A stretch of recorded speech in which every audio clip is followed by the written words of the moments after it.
Anne Lauvergeon, on l'a vu, les déchets, principale source d'inquiétude pour le grand public. Est-ce que c'est un frein au développement du nucléaire aujourd'hui? Quand on parle déchets en général, qu'ils soient ménagers, industriels, c'est toujours très négatif. Quand on parle de déchets nucléaires, effectivement, on déclenche la peur. Est-ce que vous pouvez comprendre que pour le grand public, il y a encore des craintes, peut-être irraisonnées, mais des craintes? Ah, mais je crois que les peurs, les émotions font partie des choses que le monde du nucléaire n'a pas assez entendues. Manque de transparence de votre part? Manque de transparence historique, mais surtout manque de compréhension. Il y avait toujours un discours très rationnel, ne vous en faites pas, on s'en occupe, et vous n'avez pas à regarder. Nous, on pense exactement le contraire. C'est-à-dire que les gens ont le droit de savoir, ont le droit d'en savoir plus, ont le droit d'avoir des peurs, ont le droit de pouvoir les exprimer, et on doit pouvoir en débattre. Donc ça, voilà, il n'y a pas de tabou, il n'y a pas de sujet caché, parlons-en.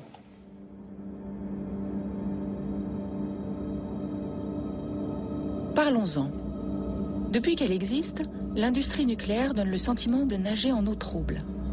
Les efforts d'explication d'aujourd'hui ne suffisent pas à rassurer les populations. Un récent sondage de l'Union européenne révèle que les 3/4 des Européens ne croient pas ce que lui raconte l'industrie nucléaire.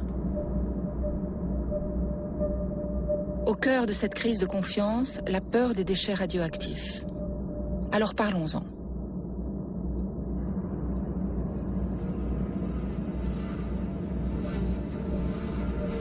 Ces images, tournées en juin 2000, ont choqué l'opinion publique. Elles ont révélé le problème que posent les déchets nucléaires. Certains fonds marins sont tapissés de fûts radioactifs éventrés. Que contenait-il exactement? Les déchets les plus dangereux naissent au cœur des réacteurs nucléaires. Pour alimenter une centrale, les assemblages d'uranium, un minerai radioactif, sont placés dans le cœur du réacteur. L'uranium est le combustible d'une centrale. Dans ces assemblages, l'uranium réagit. C'est la fission nucléaire. Les atomes d'uranium projettent des particules, les neutrons, qui percutent les autres atomes et les cassent. Ils libèrent alors une très forte énergie. Les assemblages d'uranium chauffent et le réacteur fait bouillir de l'eau. Les turbines produisent alors de l'électricité. Au bout de quelques années, les assemblages sont épuisés et doivent être changés. On les retire du réacteur pour les mettre dans des piscines où ils vont refroidir plusieurs années. Ils sont devenus un déchet radioactif. À l'intérieur des assemblages, de nouveaux éléments sont apparus comme des gaz et des métaux à qui on a donné des noms parfois étranges. Le plutonium, le césium, l'américium, le krypton et bien d'autres. Leur durée de vie va de quelques fractions de secondes à plusieurs millions d'années. Ces déchets radioactifs sont dangereux et doivent être isolés. Tout ce qui entre en contact avec un élément radioactif est contaminé. Les tubes d'uranium sont donc des déchets, mais aussi tout ce qu'ils touchent. L'eau et les liquides, les bâtiments, les outils et les vêtements des travailleurs.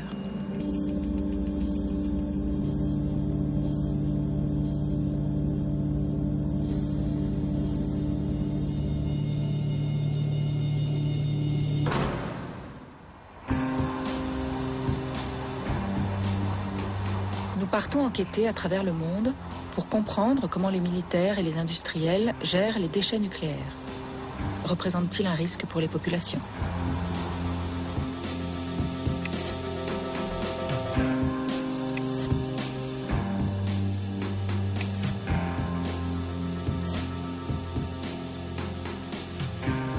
C'est au siège international de Greenpeace, la plus grande association antinucléaire, que nous débutons cette enquête. Ils sont les auteurs des images des fûts radioactifs éventrés au fond de la mer. L'ONG ouvre les portes de son trésor, ses archives vidéo.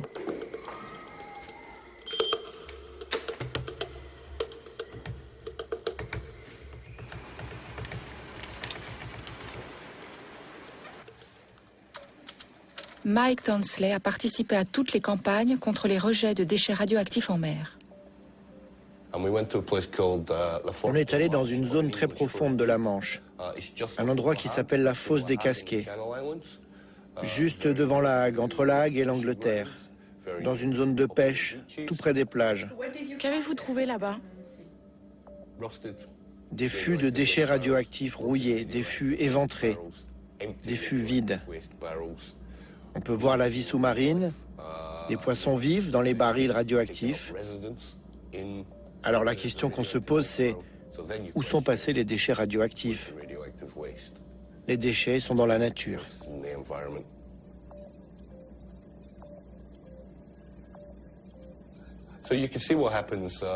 Là, vous pouvez voir ce que c'est devenu. Ça n'a pas disparu dans un grand trou noir au fond de la mer. Ça pollue la mer, ça arrive dans la chaîne alimentaire et ça risque de finir dans votre assiette. Ces particules radioactives qui peuvent se retrouver dans la chaîne alimentaire sont-elles dangereuses?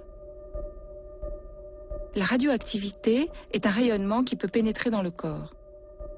L'homme est soumis en permanence à une faible radioactivité naturelle, par exemple en prenant l'avion ou en se promenant sur des zones granitiques.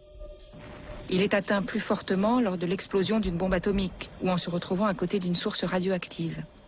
C'est l'irradiation. Mais il risque aussi de consommer de l'eau et des aliments contaminés ou de respirer des gaz et des poussières radioactives. Les particules irradiantes se fixent alors sur les organes.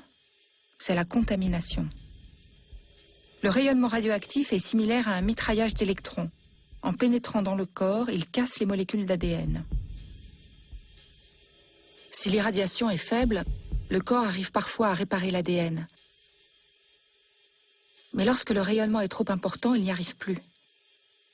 Les molécules cassées peuvent alors entraîner des maladies digestives, cardiovasculaires, ou, plus grave, des cancers ou des anomalies génétiques. Tous les rejets de particules radioactives dans l'environnement peuvent donc être nocifs. Est-ce que c'était une pratique courante à l'époque? Tout le monde le faisait. Les Anglais, les Français, les Américains, les Russes, les Japonais. Toute l'industrie nucléaire jetait ses barils de déchets radioactifs à la mer. C'était l'époque où ça n'intéressait personne. La mer était juste considérée comme la plus grande poubelle du monde.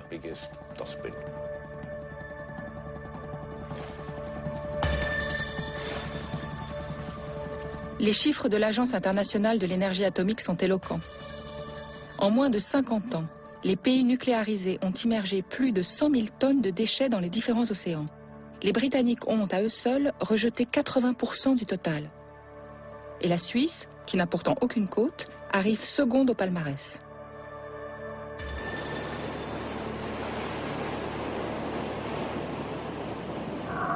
Devant le risque de pollution radioactive, de nombreux pays se sont opposés au rejet en mer, soutenant les associations environnementales.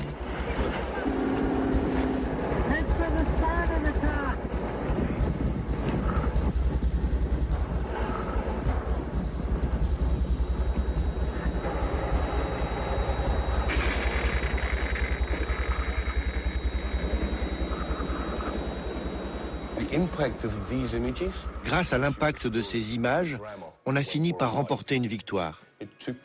Et ça a pris encore 10 ans avant qu'on gagne définitivement la campagne. Et on a réussi à arrêter les rejets en mer de déchets radioactifs à partir de bateaux.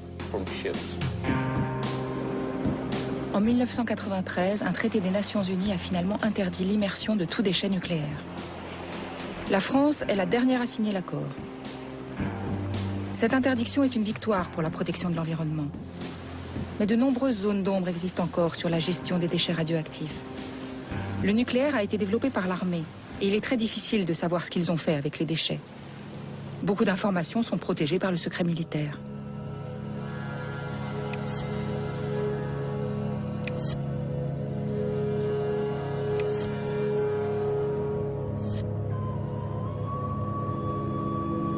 Nous partons pour le premier site nucléaire du monde, à la recherche des premiers déchets radioactifs de l'histoire.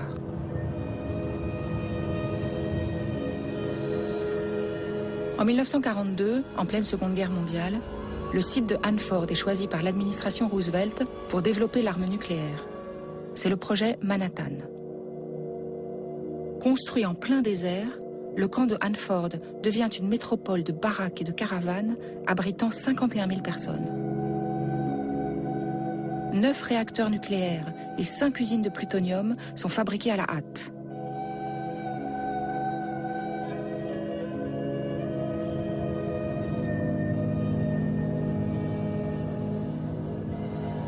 Le lieu historique de Hanford apparaît aujourd'hui comme un vaste territoire à l'abandon entouré de barrières.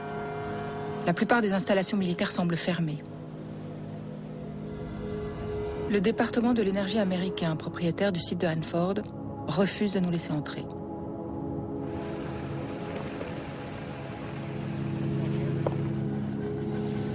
Nous retrouvons Tom Carpenter, le responsable de Hanford Challenge, une association locale. Tom nous propose d'approcher le site par le seul accès possible sans autorisation, la rivière Columbia.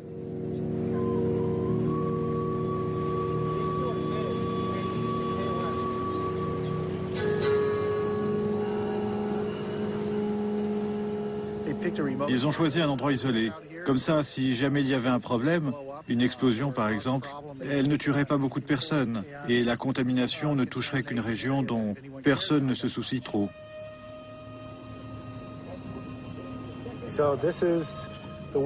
Ça, c'est le premier réacteur nucléaire créé aux États-Unis. Il a été construit en 1943 pour produire le plutonium des armes nucléaires. On l'appelle le réacteur B. Il a fabriqué le plutonium pour la bombe de Nagasaki.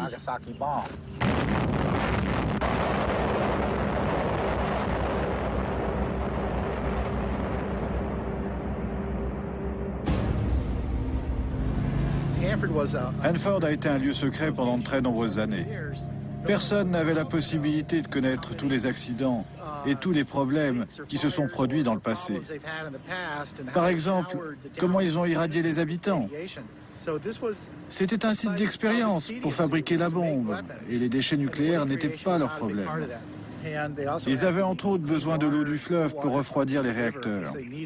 L'eau utilisée passait par le cœur du réacteur et était rejetée, chargée de particules radioactives directement dans la rivière. Ça a considérablement contaminé la rivière. Est-ce que les habitants étaient au courant de ces rejets? Bien sûr que non.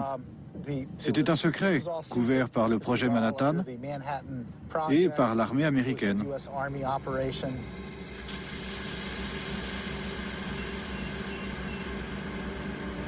Le fond de la rivière Columbia contient encore une pellicule de sédiments radioactifs que personne ne sait enlever et qui continue à contaminer l'eau. Mais le plus choquant, c'est ce que montre cet extrait de film. À l'époque, les responsables du site laissaient les familles de Hanford profiter de la rivière sans les informer du danger qu'ils couraient.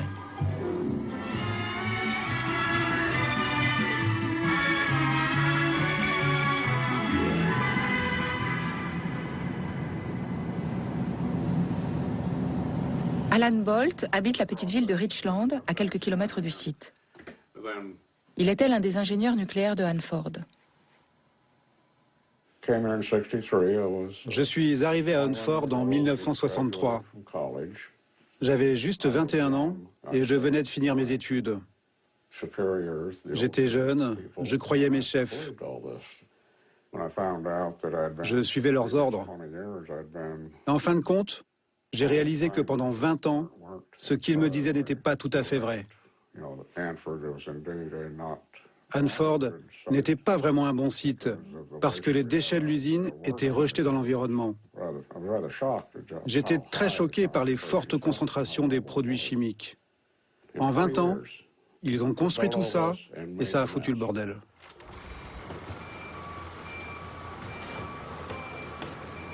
Dès 1943, pour stocker les déchets radioactifs les plus dangereux, les ingénieurs de Hanford ont fait fabriquer 170 énormes cuves de béton. Elles peuvent chacune contenir un immeuble.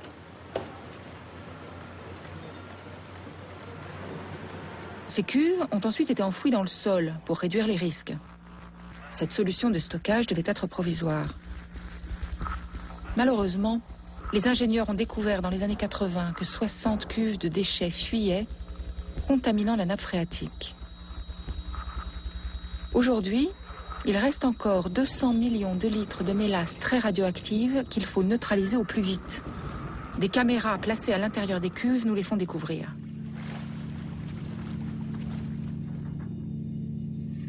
Vider les cuves est un énorme défi technologique. Une usine pour piéger les déchets dans du verre est actuellement en construction.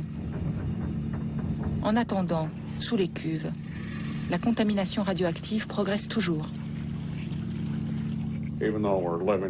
Même si on vit dans le désert et qu'il ne tombe que 15 cm de pluie par an, le peu d'eau qu'il y a pousse les déchets radioactifs vers la nappe phréatique.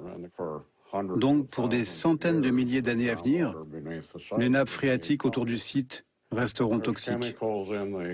Il y a des produits chimiques qui viennent des réacteurs et qui coulent jusqu'au fleuve.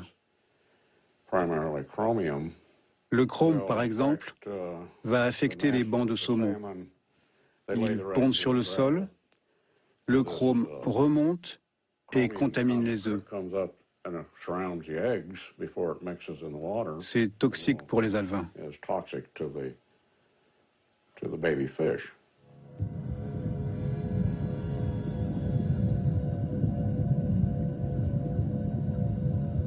Les craintes d'Alan Bolt ne sont pas imaginaires.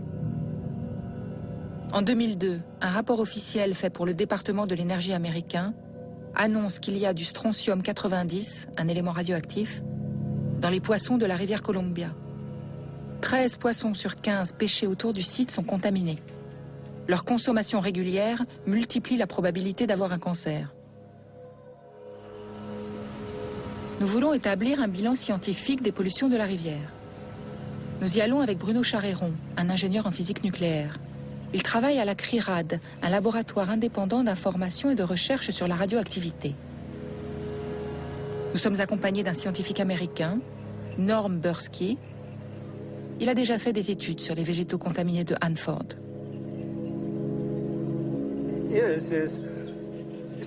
Ici, c'est l'endroit le plus contaminé du monde occidental. Et comme vous pouvez le voir, il n'y a aucun problème. Comme tu disais, Tom, ils ont modifié le rivage ici. Ils ont fait du remplissage. Il y avait de gros rochers là. Ils ont tout modifié depuis ma dernière visite.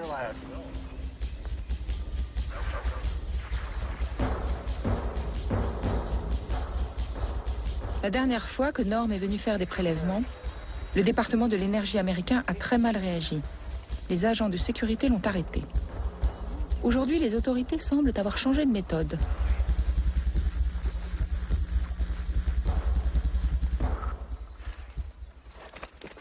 Les arbres contaminés ont été coupés et le site a été recouvert avec des galets. Donc en fait, c'est caché dessous. Parce que là, on mesure rien d'anormal. Ce qu'on mesure, c'est les galets, c'est pas le... Bruno finit par trouver un endroit où il est encore possible de prélever de la terre.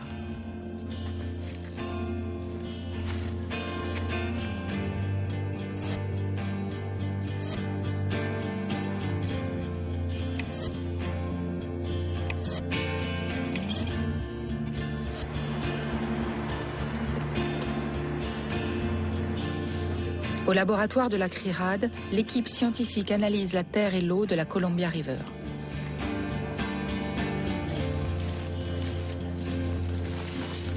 Qu'est-ce que vous avez trouvé à Hanford, sur le site d'Hanford aux États-Unis? Les deux prélèvements qui ont été faits dans le secteur 300 montrent deux choses. D'abord, une contamination en tritium de l'eau de la Columbia, 13 becquerels par litre à cet endroit, alors qu'en amont, il n'y a pas de tritium, moins de 2,5 becquerels par litre. Et deuxièmement, une contamination à la fois par de l'uranium, déséquilibré avec son radium. Il y a 4 fois plus d'uranium que de radium, et ça, c'est pas naturel. C'est donc bien de l'uranium lié au fonctionnement du site. Et puis de l'europium 152, qui est un élément artificiel. Le site de Hanford reconnaît une contamination, par exemple, par du tritium dépassant les limites de potabilité, de 121 km² de surface d'eau souterraine.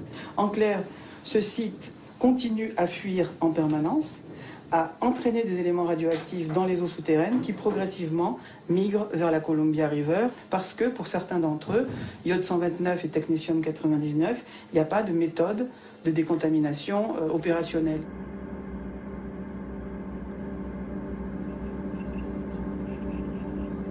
Pour rattraper les Américains dans la course aux armements, dès 1945, l'Union soviétique va fabriquer une dizaine de sites atomiques. Pendant plus de 30 ans, aucune information ne passe le rideau de fer.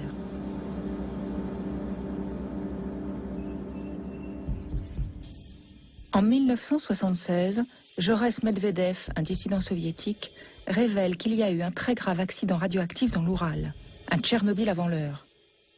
En 1957, une cuve de déchets nucléaires mal entretenue a explosé, les mêmes qu'à Hanford. Et pendant 20 ans, personne n'a jamais rien dit. Quand Medvedev fait ces révélations, les scientifiques occidentaux refusent de le croire. Pourquoi, d'après vous, est-ce que les gens ne voulaient pas vous croire?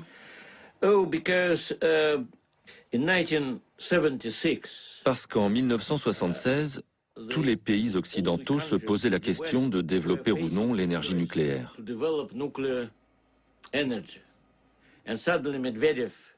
Et c'était un problème que je me mette à parler de déchets nucléaires, d'explosions, de contamination.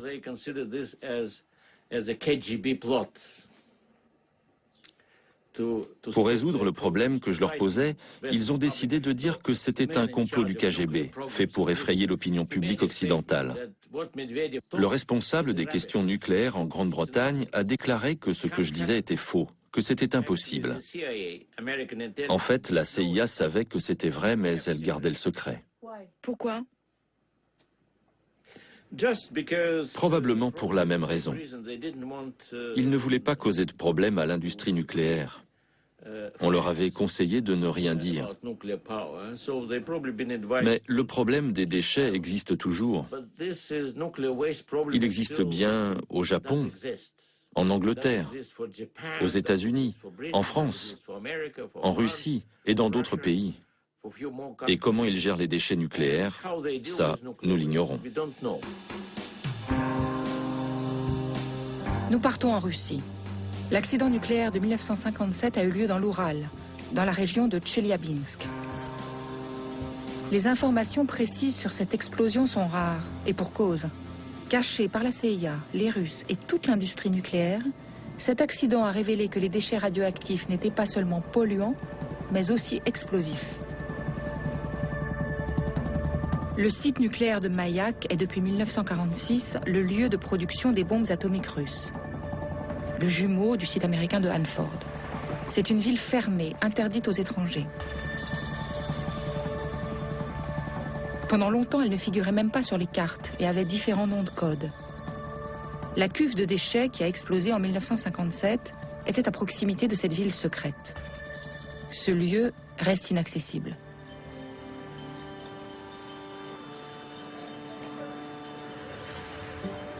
Pour comprendre les conséquences de cette catastrophe, nous allons à Tatarskaya Karabolka, un des villages les plus contaminés par les retombées radioactives.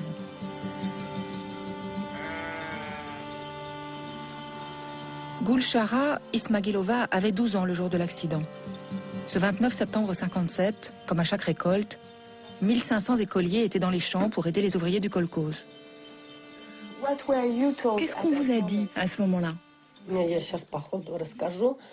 Voilà comment ça s'est passé. Le 29, toute notre école était dans les champs. Soudain, vers 16 h, on a entendu une explosion très forte. Tous les vieux, tous ceux qui avaient connu la guerre, ont pensé qu'une nouvelle guerre éclatait, car l'explosion a été si forte que la terre a tremblé. Alors, on a vu du côté du village de Karabolka le ciel devenir noir, comme s'il était sale. Ensuite, ça a rempli complètement le ciel.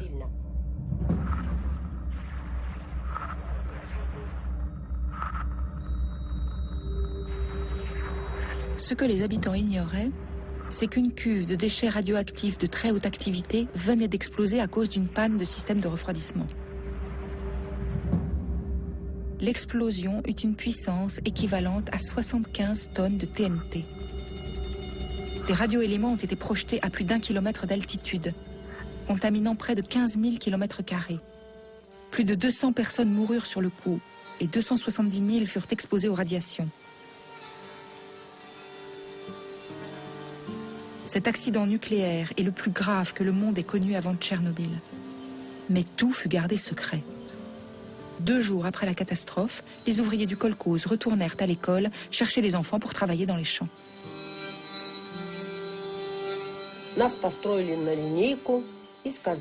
Ils nous ont fait nous mettre en rang et nous ont dit que le kolkhoz avait à nouveau besoin de notre aide pour la récolte. Ils ont même demandé aux petits, ceux de la première année, de venir. Quand on est arrivé, on a vu que les tracteurs avaient creusé des tranchées partout. Les paysans qui s'occupaient des élèves sont venus nous voir et nous ont dit « Vous voyez ces tas de pommes de terre? Prenez-les et jetez-les dans les tranchées. » Ils n'ont rien expliqué de plus. Nos enseignants ont demandé pourquoi il fallait enterrer la récolte. Ils ont répondu alors qu'on ne pouvait plus la consommer, car elle était contaminée. Mais par quoi? Personne ne l'a dit.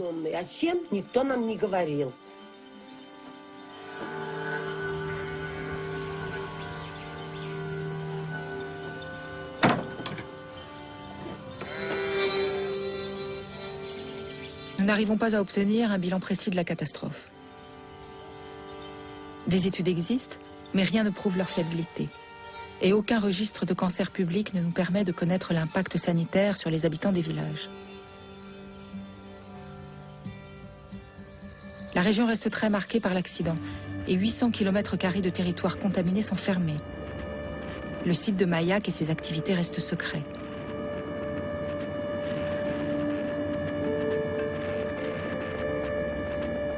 Voici quelques images qu'une équipe de journalistes avait réussi à faire dans les années 90.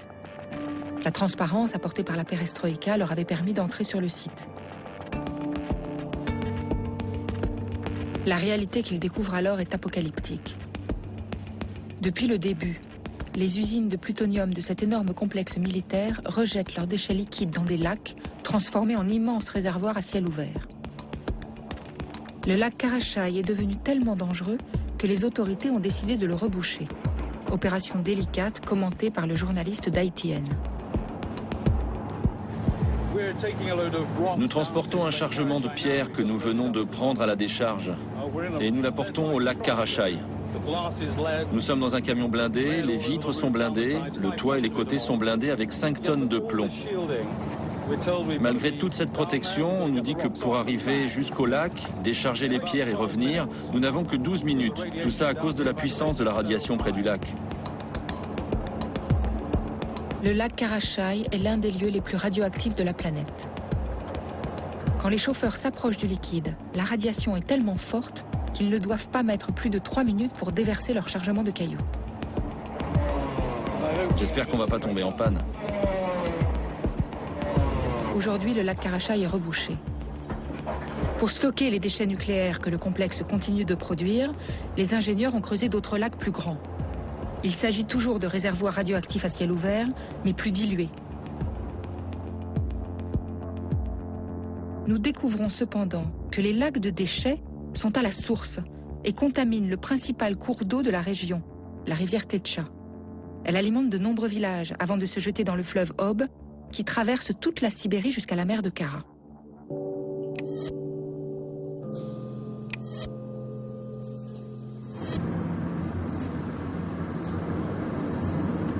Muslimovo est le premier village situé le long de la rivière. Pour enquêter sur la contamination de la région par les déchets radioactifs, nous y allons avec Christian Courbon, un scientifique du laboratoire de la CRIRAD. Il parcourt et mesure depuis 20 ans les zones irradiées de la planète. Sur la route, nous croisons la rivière Tetcha. Christian veut faire une première mesure.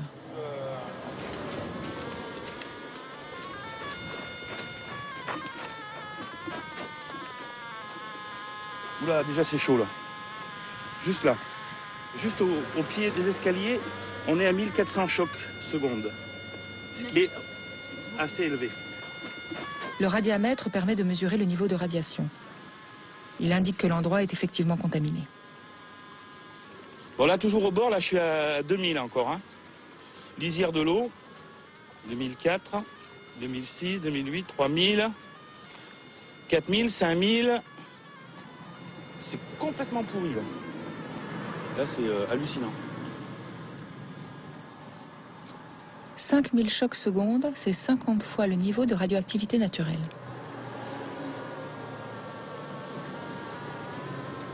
Vu le niveau radiamétrique là, c'est très contaminé, donc on ne sait pas ce qu'il y a comme radio-éléments dedans, et leur radiotoxicité non plus. Mais c'est très dangereux, donc il faut éviter d'y mettre les doigts et de se sucer les doigts ou de se toucher avec ça.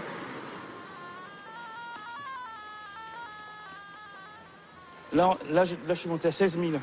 16 000 chocs. C'est énorme. En termes de lieu, c'est équivalent à quoi comme zone? Là, on peut trouver ça dans l'environnement. Tchernobyl. Mais bon, comme ça, au bord d'une route, sous un pont, trouver des niveaux pareils, non. Sous un pont où tout le monde a accès, en plus. Ben oui, parce qu'il y a plein de traces de pas. Il y a des gens qui doivent venir chercher des roseaux ou pêcher, je sais pas. Sans doute, il y en a qui pêchent. Hein. Là, dans le courant. Là.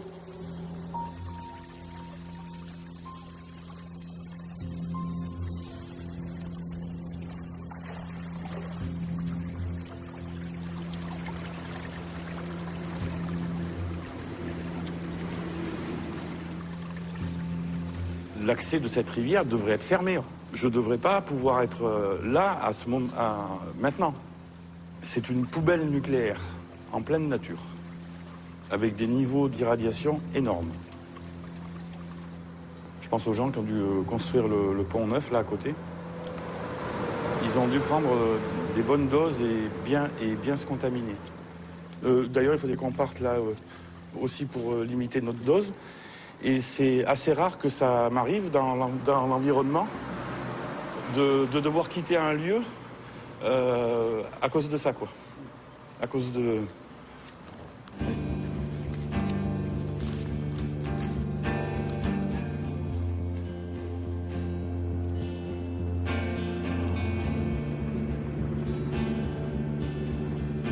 La rivière est contaminée depuis 50 ans. Le gouvernement a déjà fait évacuer de nombreux villages. Muslimovo est le dernier. Les maisons y sont détruites une à une. Seules quelques familles vivent encore au milieu des ruines.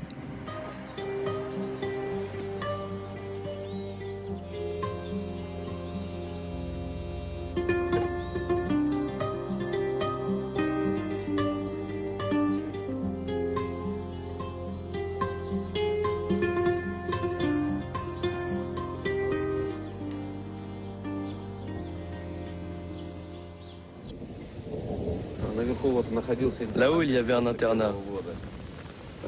Jusqu'en 1991, les enfants des villages voisins y habitaient. C'était la seule école secondaire du district. Là, c'était leur endroit préféré.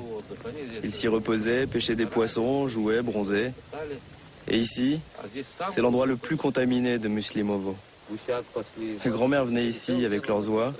Elles restaient assises par terre toute la journée et elles étaient irradiées par le sol.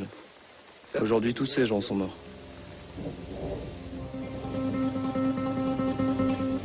Comment les autorités ont-elles pu laisser les enfants et tous les habitants du village sans les informer des dangers? L'internat a fermé et en 1993, le gouvernement de Boris Eltsine a décidé de dire la vérité. L'époque était à l'ouverture et au changement. La Russie avait des envies de transparence, oubliées depuis. Alexei Yablokov est un homme politique russe. Membre de l'Académie des sciences, il était le conseiller du président Eltsine sur les questions d'écologie.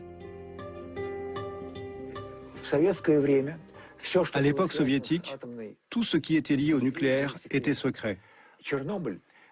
La catastrophe de Tchernobyl en 1986 a été l'une des causes de la politique de transparence de Gorbatchev. Le Parti communiste a reconnu qu'on ne pouvait plus vivre dans une société où tout était caché. C'était dangereux, il fallait révéler certains secrets. L'industrie nucléaire a commencé à dire la vérité. Entre autres, Mayak était une entreprise secrète. Personne ne savait ce qui se passait là-bas. Les accidents ont été totalement cachés. On savait, grâce à certaines rumeurs, qu'il y avait là-bas des choses graves tenues secrètes. Les catastrophes de Mayak ont eu un impact sur la vie de dizaines de milliers de personnes. Alors nous avons commencé à en parler. Eltsine est arrivé au pouvoir sur cette vague de démocratisation. Il a vraiment été obligé de révéler les problèmes. Après la chute d'un régime politique, il y a toujours une courte période où le gouvernement dit la vérité. C'est ce qui s'est passé en Russie entre 91 et 95. Après, ça s'est à nouveau refermé.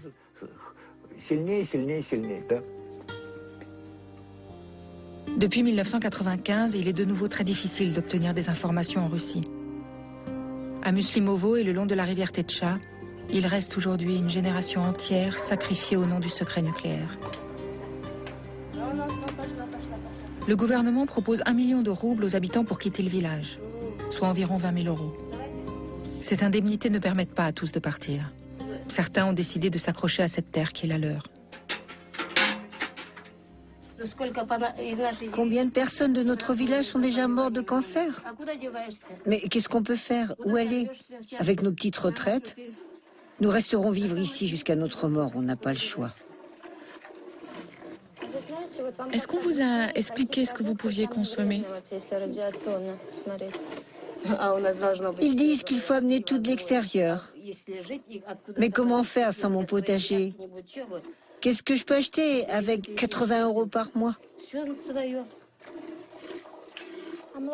Et votre lait, vous le buvez souvent? Oui, c'est notre lait. Comment on pourrait ne pas le boire? Ils ont fait des examens, ils ont analysé le lait, l'eau, mais on n'a pas eu de nouvelles. Qu'est-ce que c'était comme analyse? C'est un service de contrôle sanitaire qui vérifie ce que l'on mange. Presque tous les ans, ils viennent faire des analyses. Est-ce que vous avez eu les résultats? Ils ne nous disent rien, ils font des analyses pour eux. Nous faisons un prélèvement que nous envoyons au laboratoire. Les analyses que nous recevons sont sans équivoque. Le lait est contaminé. Il contient une quantité significative de césium-137, de tritium et de strontium-90, un élément radioactif qui se fixe sur les os. La consommation régulière de ce lait augmente les risques de cancer.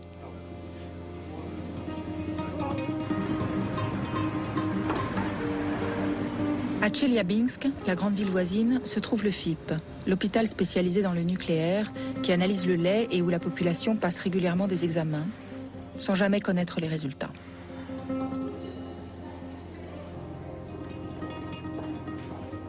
À notre grande surprise, le FIP accepte de nous recevoir. Nous sommes accueillis par Mira Kosenko. Elle est responsable du service d'épidémiologie et s'occupe donc de suivre l'état de santé des populations. Je voudrais que vous me racontiez en quoi consiste votre étude. Notre population est malheureusement un cas unique, car elle a subi l'impact de la radioactivité dans le milieu naturel. Les résultats des premières études ont été confirmés par nos recherches actuelles.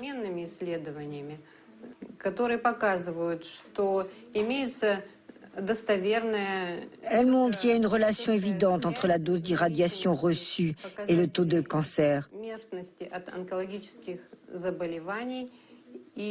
ainsi que la mortalité due à ces cancers.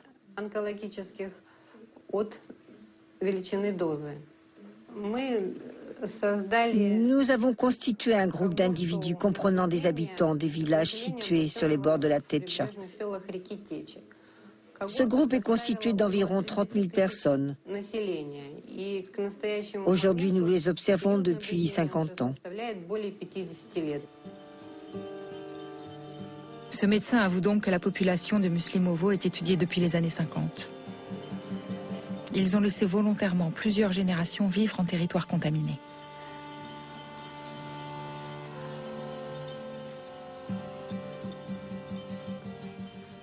Les habitants de Muslimovo n'ont pas d'autre choix que de venir ici, chercher un maigre espoir de guérison. Ils nous utilisent comme des cobayes. Ils ont érigé un monument à Kourtchatov, et nous, il ne nous reste que des croix. Tous les jours, il y a des funérailles chez nous à Muslimovo. Nous avons 5 ou 6 cimetières qui sont déjà pleins. Venez voir les cimetières, ils sont déjà pleins. L'année dernière, j'ai perdu mon fils. Il aurait eu 48 ans le 21 juin. Il est mort d'un cancer.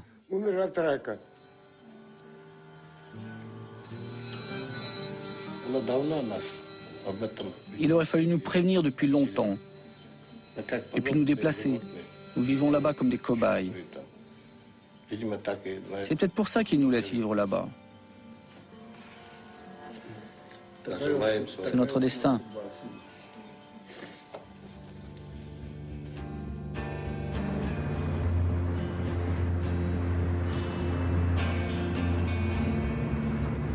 Après de nombreuses demandes, nous obtenons enfin un rendez-vous avec un responsable politique de la région. Svetlana Kostina est adjointe du ministre de la Sécurité nucléaire de la province de Tcheliabinsk. Est-ce que c'est sans danger de vivre près de la rivière Techa? Oui. Aujourd'hui, il n'est pas dangereux d'habiter sur les bords de la rivière Techa. Précisons que sur toute sa longueur, il est interdit d'utiliser la rivière pour l'agriculture. On ne doit pas y aller. Les habitants qui vivent sur les bords de la Techa en sont informés, ils le savent et ils respectent les interdictions. Est-ce qu'il ne faut pas interdire aux gens d'habiter là-bas? Aujourd'hui, il n'y a pas de raison juridique liée au niveau de l'irradiation ambiante qui obligerait à évacuer les populations. Comme je l'ai déjà dit, le niveau de radiation est descendu sous le niveau défini par les normes internationales. Il n'y a donc aucune raison d'interdire aux populations de vivre là-bas. Officiellement, il n'y a donc pas de problème.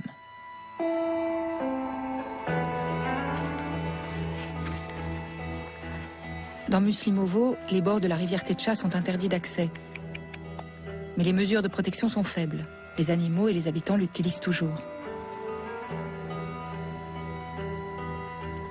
64 fois plus que le rayonnement naturel. Avant de quitter la Russie, nous profitons de la nuit pour faire une expédition un peu spéciale.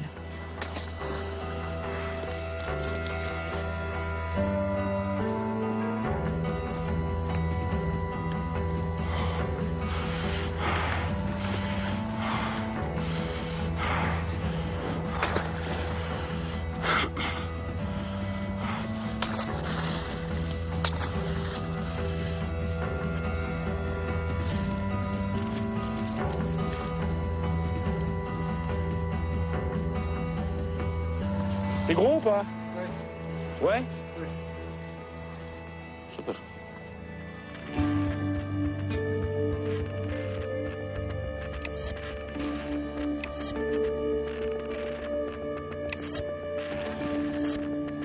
De retour au laboratoire de la CRIRAD, Christian prépare les analyses.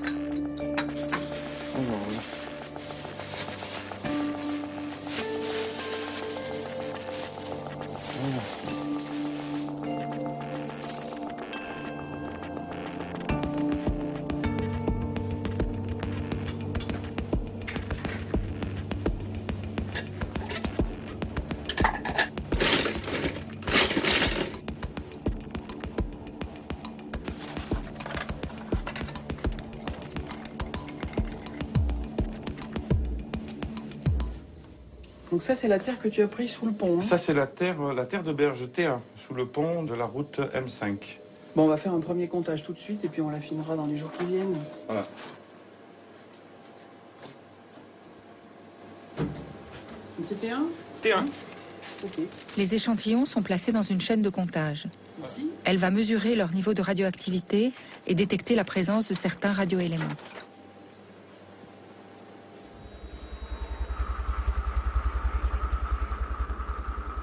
Donc là, je l'ai centré sur le césium 137. Oui, mais c'est... Il n'y a pas photo.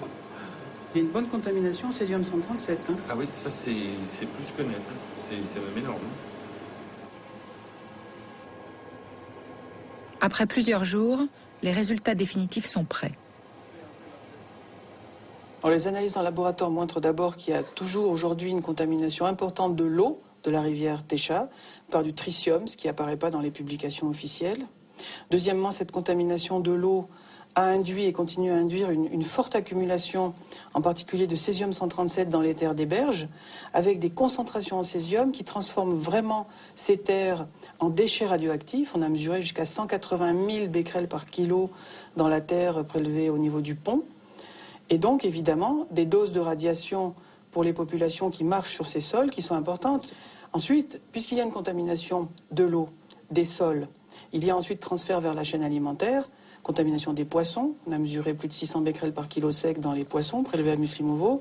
Contamination du lait, 24 becquerels par kilo en césium 137, ce qui fait que la population qui vit à Muslimovo, à la fois par la radiation qui émane des terres, au bord de la Techa, par la contamination de la chaîne alimentaire, eh bien, elle est exposée à des doses qui sont tout à fait importantes. Vous allez dire que Muslimovo est un village contaminé? On peut vraiment se poser la question de savoir comment se fait-il que Muslimovo, aujourd'hui, ne soit pas évacué. Quelques jours plus tard, des analyses complémentaires montrent que les sédiments de la rivière Techa sont contaminés de manière importante par les radioéléments les plus toxiques, le plutonium 239 et 240. Le niveau atteint plus de 2200 becquerels par kilo, alors qu'il devrait être de 0. Le plutonium est l'explosif d'une bombe atomique. Militaires ou civils, les usines nucléaires ont tout un point commun. Elles produisent obligatoirement des déchets radioactifs, qu'elles rejettent en partie dans l'environnement.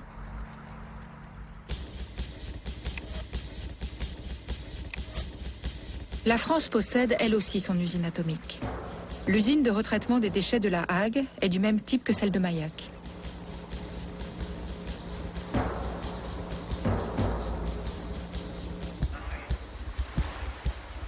Yannick Rousselet, de Greenpeace France, étudie depuis 20 ans l'impact de cette usine sur l'environnement.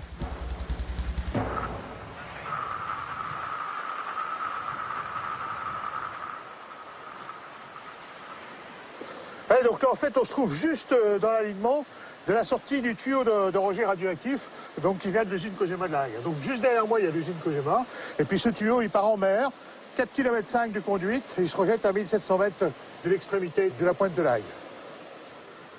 Ici, en dessous, là, on a l'équivalent de 33 millions de fûts de 200 litres de déchets nucléaires qui, tous les ans, passent ici à travers donc ce tuyau et sont rejetés en mer. Si ces produits étaient conditionnés dans des fûts, depuis 1993, il serait formellement interdit de les rejeter.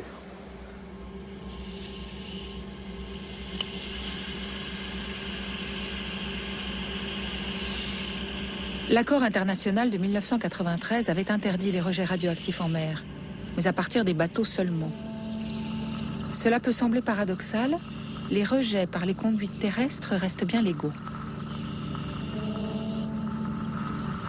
La conduite de l'usine de La Hague rejette chaque jour 400 mètres cubes de déchets radioactifs dans les courants de la Manche. On peut mesurer certains éléments comme l'iode 129 jusque dans l'Arctique. Greenpeace a filmé ses équipes de plongeurs en train de faire des prélèvements sous-marins.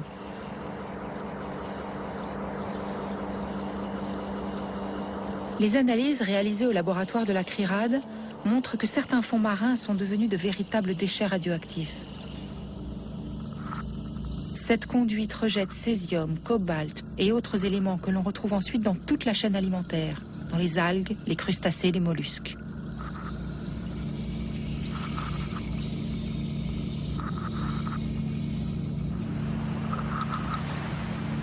Suite à l'investigation considérable qu'on avait fait sur le tuyau et tout ce qu'on avait pu démontrer, on a eu l'idée de se dire, mais après tout, il y a aussi un autre émissaire qui pose problème, c'est les rejets gazeux.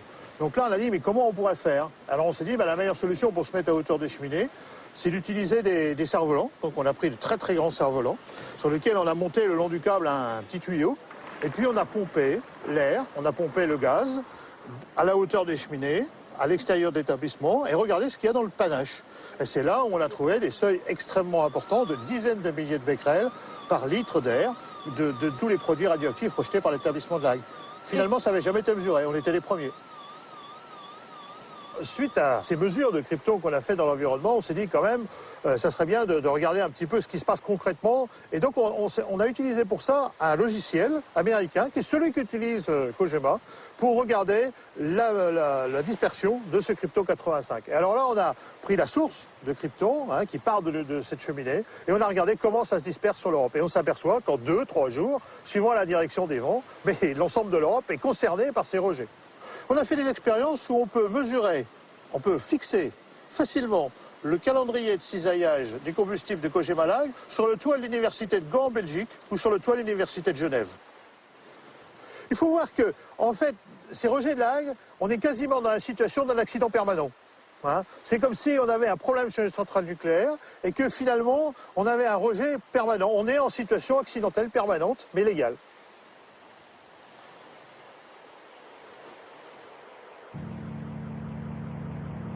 Les prélèvements faits autour de l'usine de La Hague ont été analysés par Bruno Charéron du laboratoire de la CRIRAD. Donc les prélèvements qui ont été faits par Greenpeace avec les cerfs-volants ont montré une activité très importante en krypton dans l'atmosphère au-dessus de La Hague, des bouffées de l'ordre de 90 000 becquerels par mètre cube. Et comme ces bouffées interviennent chaque fois qu'il y a de la dissolution, autrement dit en permanence durant les heures ouvrables, le fonctionnement de l'usine, il y a en moyenne des niveaux de krypton qui peuvent être, selon les mesures d'ailleurs d'Areva aujourd'hui, de l'ordre de 1000 becquerels par mètre cube, en permanence, en moyenne annuelle, dans certains villages autour de La Hague. Autrement dit, les gens autour de La Hague respirent en permanence du krypton radioactif, en clair de l'air radioactif. L'usine de La Hague est vraiment une des installations du monde qui a les autorisations les plus importantes. Si on regarde par exemple la quantité de krypton qui a été rejetée par l'ensemble de tous les essais d'armes nucléaires, les 500 essais atmosphériques d'armes nucléaires, c'est de cet ordre de grandeur. On voit que l'usine de La Hague, en une seule année, par exemple en 99, a rejeté dans l'atmosphère plus de krypton 85 que toutes les explosions atomiques qui ont été faites pendant des décennies par l'homme. Et comme la période de ce gaz est de 10 ans, il s'accumule progressivement dans l'atmosphère. On le voit par exemple sur ce graphique. Depuis les années 60 jusqu'à aujourd'hui, les années 90 et 2000, la concentration en krypton radioactif dans l'atmosphère de l'hémisphère nord ne cesse d'augmenter. Et ça, c'est dû au rejet des installations de retraitement, dont évidemment La Hague. Certains éléments radioactifs, comme le tritium ou le krypton 85, sont très difficilement piégeables. Il serait extrêmement coûteux de les récupérer. Mais l'usine de La Hague a l'autorisation de les rejeter en grande partie ou en totalité dans l'environnement. Cette autorisation est fixée par l'autorité de sûreté nucléaire qui contrôle toutes les installations. André-Claude Lacoste en est le directeur général. Alors, comment sont fixés les rejets de l'usine de La Hague? Oui. Alors, c'est un processus dans lequel l'exploitant, donc en l'occurrence Areva, nous écrit désormais pour dire voilà les rejets que nous souhaiterions faire. Alors, premièrement, nous faisons une étude technique en nous appuyant sur notre appui technique, l'Institut de radioprotection et de sûreté nucléaire, l'IRSN, pour regarder si la demande est techniquement raisonnable. Bon, est-ce que les rejets demandés correspondent à ce qui est raisonnable? Et puis nous faisons une deuxième étude. Est-ce que les rejets, tels qu'ils sont demandés, peuvent ou non avoir des conséquences sur la population alentour? Bon, et nous essayons ensuite de fixer un niveau d'autorisation de rejet aussi faible qu'il est possible en tenant compte de ces deux éléments. Quand on cisaille les barres de combustible, on relâche des gaz rares, dont le krypton 85 par exemple. C'est typiquement un gaz qu'on ne peut pas piéger, et donc la norme va être proportionnelle à l'activité de l'usine. Est-ce que c'est correct? Face à une situation de ce genre, nous disons à Cogema, regardez la façon dont vous pouvez modifier vos processus, regardez la façon dont vous pouvez piéger tel ou tel rejet, et nous vous fixons telle échéance pour nous présenter le résultat de vos recherches. Est-ce qu'on peut piéger le krypton 85? Jusqu'à présent, non. Mais nous avons demandé à Cogema de chercher à réduire ses rejets sur ce genre de sujet. Ce n'est pas facile, je veux dire.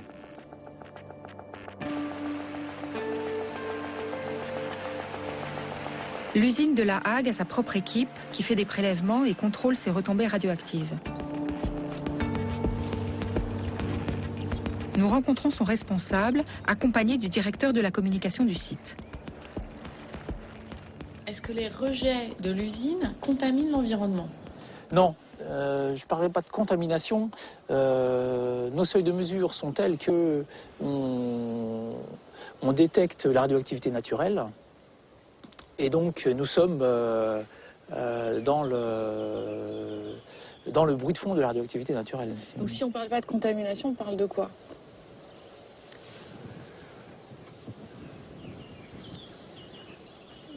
Moi, je parle d'absence d'impact. Enfin, il y a...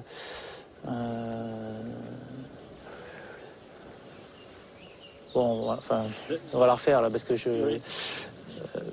Le responsable de la communication de l'usine intervient. La question, c'est est-ce que l'environnement est contaminé, quoi? Voilà. Oui. Donc, l'environnement, il n'est pas contaminé. Non, il n'est pas contaminé. Il n'est pas contaminé. Vous avez des traces, vous avez des traces, on trouve des traces dans l'environnement. Il n'y a pas de contamination. On comprend la gêne de ces employés d'Areva. Depuis la naissance de l'usine, on leur demande un exercice de communication impossible. Ils doivent reconnaître que cette exploitation rejette des déchets radioactifs dans l'environnement sans avoir le droit d'employer le mot contamination. Il y a seulement des traces.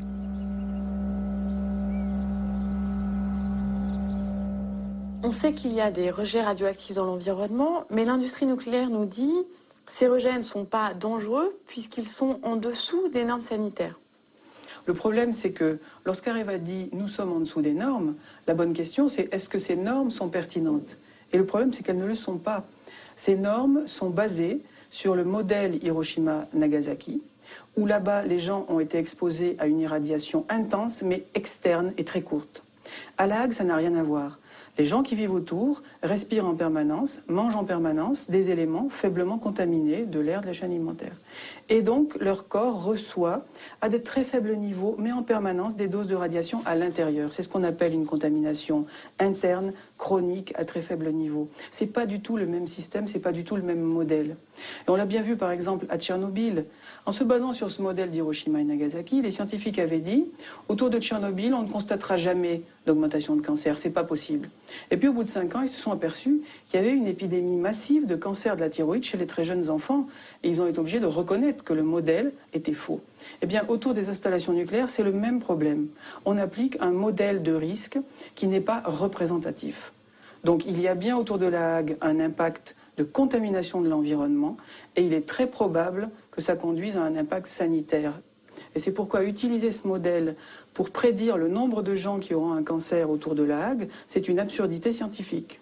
Être soumis à de faibles doses de radiation, ça augmente les risques de cancer. Ce ne sont pas les associations qui le disent, c'est la Commission internationale de protection radiologique. Cette commission considère, en ayant pris en compte les études qui existent sur l'homme, sur les animaux, que le modèle de risque sans seuil est le modèle le plus réaliste. Autrement dit, que considérer que toute dose, même très faible, augmente bien les risques de cancer, c'est le modèle qui rend le mieux compte de la réalité.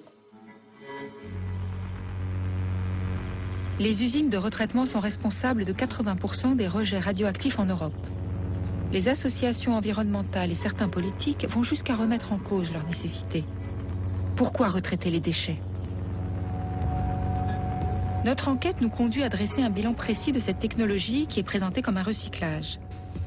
Sur les plaquettes d'Areva, le cycle du combustible apparaît en circuit fermé. Les déchets ne sont même pas indiqués. Quand on recycle une bouteille en verre, on réutilise 100% de la matière. Qu'en est-il pour les déchets nucléaires?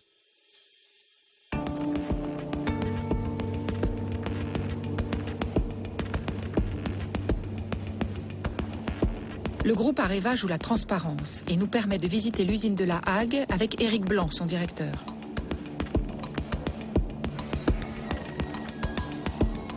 Nous enfilons la tenue des travailleurs du nucléaire, combinaison Areva, chaussettes Kojima et kit de sécurité.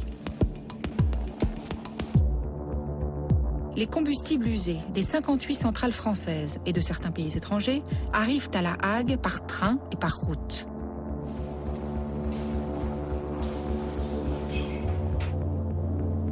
Ils sont ensuite déchargés dans des enceintes totalement hermétiques par des robots. Tout contact avec le combustible serait mortel. Voilà, donc là on va s'approcher de la cellule de déchargement elle-même. C'est cette cellule qu'on aperçoit à travers le hublot blindé ici.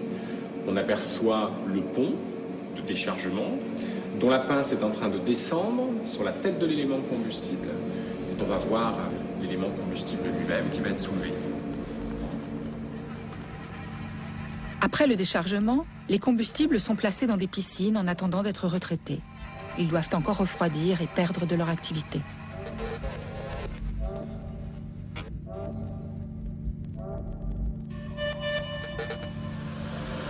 Voilà, donc c'est une des 4 piscines d'entreposage intermédiaire des éléments combustibles. Vous avez dans cette piscine 9 mètres d'eau, dont 4 mètres au-dessus des paniers nous protègent intégralement du rayonnement. L'eau en elle-même, elle est contaminée par les poussières qui viennent des réacteurs. Et l'eau est filtrée en permanence par les pompes que vous voyez le long des bassins. Combien de temps est-ce que les combustibles sont entreposés en fait? On estime qu'en moyenne, si je fais une moyenne, on les entrepose 5 années. La France a retraité des déchets étrangers, européens et japonais. Mais aujourd'hui, c'est essentiellement les 1400 tonnes de combustible français qui arrivent ici chaque année. Quand ils quittent les piscines, ils sont cisaillés et dissous dans un bain d'acide nitrique. Ce procédé permet de séparer les différentes matières présentes dans les barres. Il reste à la fin 95% d'uranium, 1% de plutonium et 4% de déchets ultimes.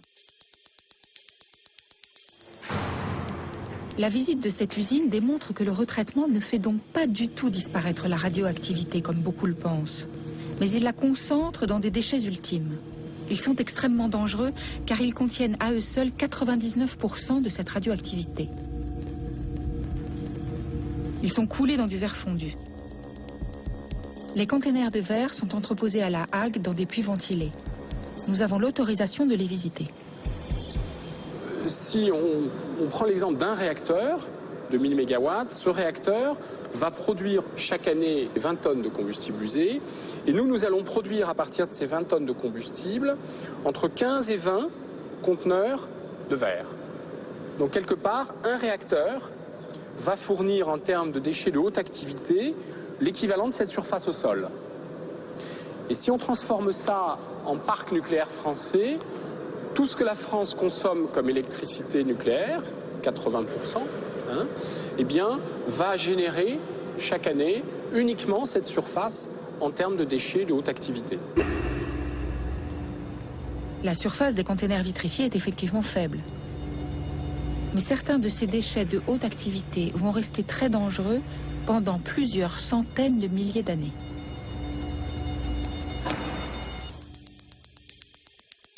Si on ne peut rien faire des déchets ultimes, le plutonium, lui, est réutilisable. Il contient énormément d'énergie. Il est mélangé à de l'uranium et constitue un nouveau combustible, le MOX. Ce combustible est effectivement réutilisé. Il alimente en partie une vingtaine de centrales en France. Mais le plus gros volume de matière récupéré lors du retraitement, c'est l'uranium. Il représente 95% des déchets. Nous devions filmer le site de Pierre-Latte où l'uranium de retraitement est entreposé. La veille du tournage, Areva a tout annulé. La seule question que nous leur posons est pourtant simple. Si le retraitement est réellement un recyclage, comment l'uranium est-il réutilisé? Nous n'avons plus l'autorisation d'entrer sur les sites nucléaires, mais Jacques-Emmanuel Saulnier, le porte-parole d'Areva, nous reçoit. Que devient l'uranium de retraitement d'EDF? Alors l'uranium de retraitement, il est entreposé sur le site de Pierre-Latte. Et au moment où le client souhaite le réutiliser, c'est une sorte de bas de laine qu'il se constitue, une réserve d'énergie, de matières premières, puisque le nucléaire a cette caractéristique que c'est une énergie recyclable. À partir du moment où le client nous le demande, alors ils sont envoyés dans des installations, soit aux Pays-Bas, soit en Russie, où là il va subir un nouveau processus d'enrichissement. Le groupe Areva ne dispose pas actuellement de ces technologies. Et donc, cet uranium issu du retraitement est envoyé dans les installations en Europe ou en Russie et est donc réinjecté ainsi dans le cycle. On envoie de l'uranium de retraitement qui est réenrichi. Qu'est-ce qui revient? Alors ça, il faut que vous posiez la question aux clients, puisque nous transposons chez eux, à leurs destinataires, à leur demande, la matière pour qu'elle soit à nouveau enrichie et qu'ensuite elle soit transformée en combustible. Elle reste leur propriété. Il faut aller leur demander leur taux d'utilisation et la manière dont ils vont le réutiliser derrière.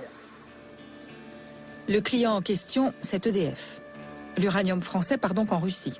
Mais nous n'en saurons pas plus, ni de la part d'Areva, ni de celle d'EDF. Que devient exactement l'uranium de retraitement français? Nous décidons de retourner en Russie.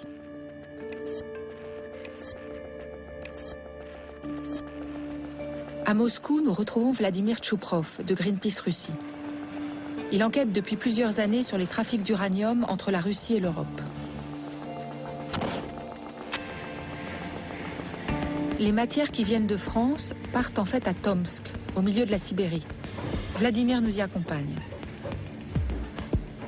Nous comprenons l'incroyable périple de l'uranium de retraitement français. Il quitte Pierre-Latte dans le sud de la France, parcourt 900 km jusqu'au Havre en train, puis 3500 km jusqu'à Saint-Pétersbourg en bateau et encore 3200 km en train pour finir ici, au fin fond de la Sibérie. Quand elle arrive à Tomsk, cette matière dangereuse a parcouru près de 8000 km.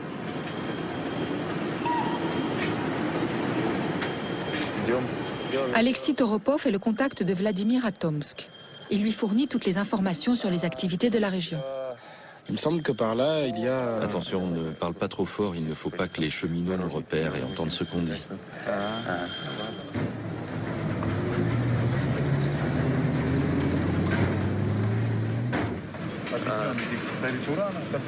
Ils transportent l'uranium et les matières radioactives dans la direction de Seversk.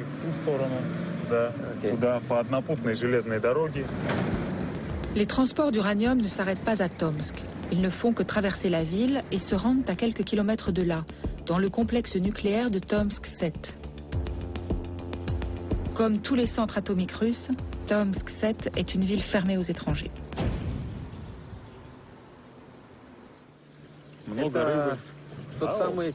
Alors c'est ça la ville secrète de Tomsk 7. Oui, on l'appelle aussi Seversk. Combien a-t-elle d'habitants? 125 000 environ. Elle est bien protégée. Oui. La ville secrète de Seversk et le complexe nucléaire sont entièrement entourés de barbelés. Et le territoire qui entoure l'usine a évidemment des protections supplémentaires.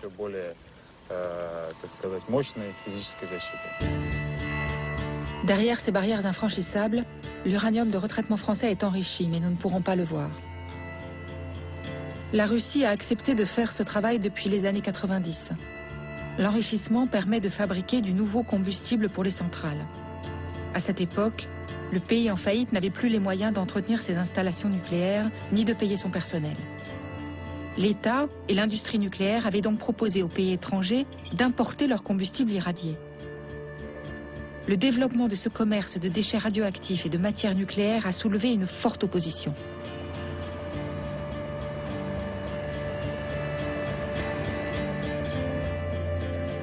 Alexandre Deff est député de la Douma de Tomsk.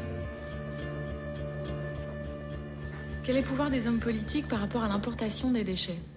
Nous ne pouvons qu'en discuter sans prendre aucune décision. Je suis député à l'Assemblée législative locale et même pour nous, les députés, tout est couvert par le secret. Notre seule source d'information est le communiqué de presse officiel des autorités régionales. Qu'est-ce que vous en pensez? C'est absolument anormal et à mon avis, c'est cette situation qui est responsable en grande partie des craintes et de la méfiance de la population. Elle proteste contre la collaboration entre la Russie et la France.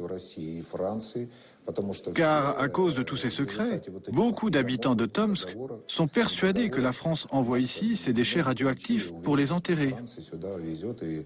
Évidemment, les habitants de Tomsk ne peuvent pas s'en réjouir.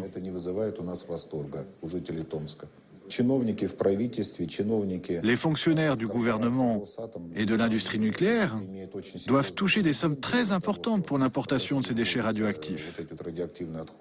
Je pense que c'est une grave erreur et que la Russie ne doit pas signer de tels contrats.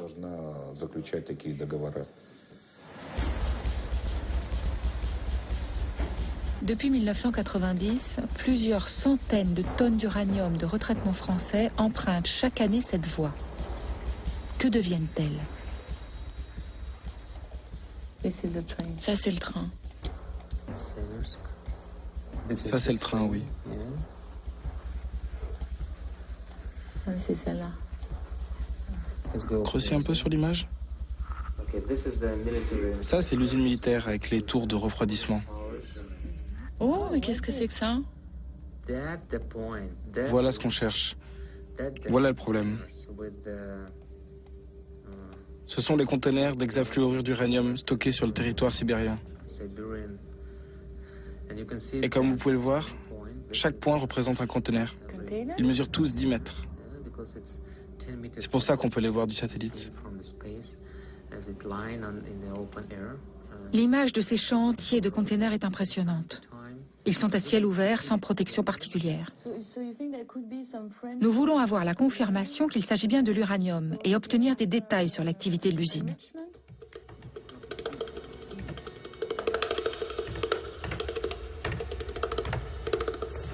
Des journalistes français sont ici. Ce sont des journalistes de la division franco-allemande. Alexis, notre guide, essaie de convaincre des responsables et des officiels de nous rencontrer. Французские журналисты, Пятый канал, французско-германский канал. Они вас, да, интервьюируют Юрий Герасимов. Они будут, знаете, Юрий Герасимов. То есть их...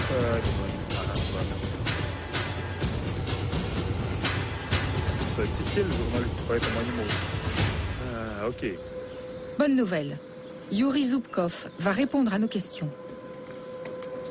Il dirige le département de la sécurité et du contrôle radiologique de la ville de Tomsk. Comme nous n'avons pas d'autorisation pour aller à Tomsk 7, nous allons vous montrer quelques photos pour que vous nous expliquiez ce que vous voyez. Oui, voici la ville de Seversk. Là, ce sont les terrains de stockage, les voilà. Et ça, c'est le lieu de stockage des containers d'hexafluorure d'uranium. C'est pas dangereux comme stockage. Il ne doit pas y avoir de danger. S'il avait fallu un toit, il l'aurait construit. Donc il n'y a pas de risque pour l'environnement ou la santé? Non, parce qu'il n'y a pas de fuite. Ces containers sont étanches. Le risque, c'est seulement qu'un avion s'écrase dessus. Dans ce cas, il y aura un nuage contaminé. Mais c'est loin des quartiers habités. Pour être franc, on a un territoire tellement immense que quelques hectares soient occupés par ces containers, moi personnellement, ça ne m'inquiète pas.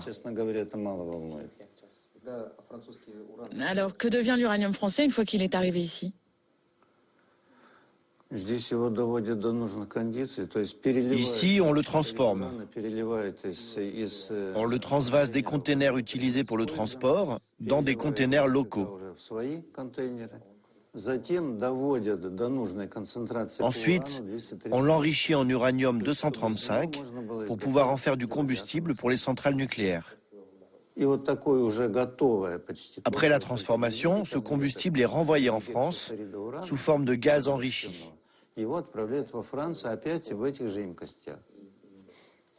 Ça veut dire que la totalité de l'uranium qui arrive de France retourne là-bas? Non, pas du tout. 80%, même peut-être plus, je ne connais pas le chiffre exact, mais 80% environ de l'uranium appauvri reste ici. Il est stocké sur notre site. Voilà l'information que nous cherchions. La France abandonne des tonnes d'uranium appauvri au fond de la Sibérie. Il est peu radioactif, mais constitue une forme de déchet qu'il faut surveiller et conserver dans de bonnes conditions.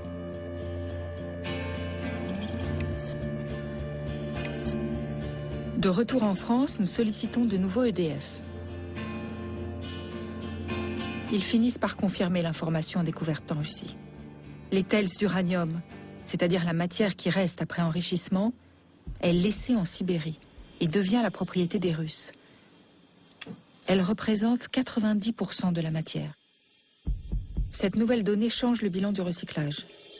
Lors de l'enrichissement de l'uranium, 90% de celui-ci n'est pas réutilisé. Après calcul, le retraitement des déchets ne permet donc de recycler que 10% de la matière. On est très loin des 96% annoncés par Areva, qui utilise ce chiffre pour présenter l'énergie nucléaire comme une énergie recyclable.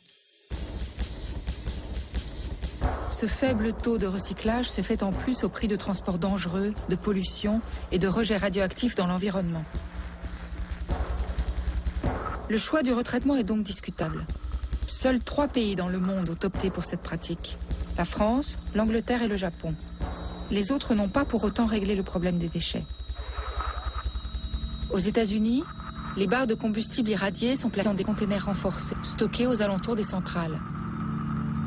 Cette pratique est pour beaucoup de scientifiques la meilleure. Elle évite les manipulations et les transports.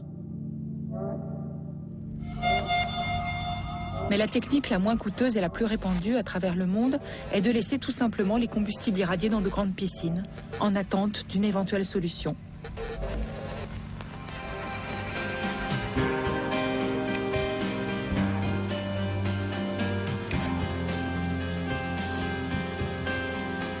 Bob Alvarez a travaillé à Washington, au Sénat, comme enquêteur sur les sites nucléaires. Ancien conseiller énergie de Bill Clinton, il a étudié les risques du stockage en piscine. Eh bien, mes collègues et moi, nous avons écrit un rapport en 2003 dans lequel nous étudions les documents des 25 dernières années concernant la sécurité des déchets radioactifs. Nous avons poussé la logique à l'extrême pour imaginer ce qui arriverait en cas d'acte terroriste. Et le problème majeur est que ces combustibles sont stockés dans des piscines.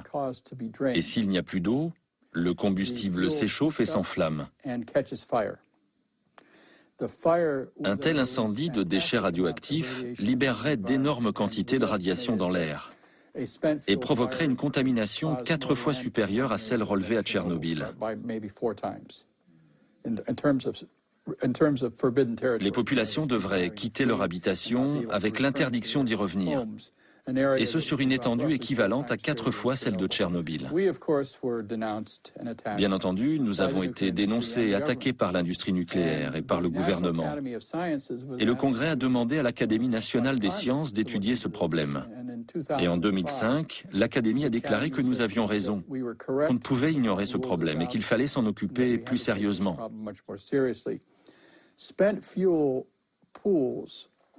Les piscines de déchets radioactifs ont été reconnues par l'Allemagne et la Suisse comme un risque inacceptable à cause du danger de crash aériens ou d'actes terroristes. L'Allemagne en particulier a placé ces déchets dans des lieux de stockage à sec. Des containers en béton sont placés dans les flancs des collines. Et s'ils ne peuvent pas être stockés dans les flancs des collines, ils les stockent dans des bâtiments en béton très épais. Et cela pour éviter la destruction du lieu et la propagation des déchets en cas de crash d'un avion. Notre gouvernement refuse de le faire, principalement pour des raisons financières. Les Français, comme vous le savez, à La Hague, ont beaucoup de déchets nucléaires dans des piscines. Leur idée en cas d'attaque, c'est d'utiliser leurs canons antiaériens. Nous n'avons pas cela aux États-Unis.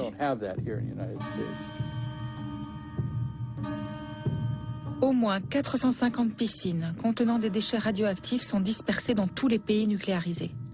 Chaque centrale nucléaire et chaque usine de retraitement en possède au moins une. Autant de lieux ultra sensibles à surveiller. Les dangers liés aux déchets nucléaires apparaissent de plus en plus graves. L'industrie améliore ses systèmes de protection, comme dans le transport par exemple, mais le terrorisme international fait courir des risques que nous n'imaginions pas avant. Le problème des déchets radioactifs prend de l'ampleur.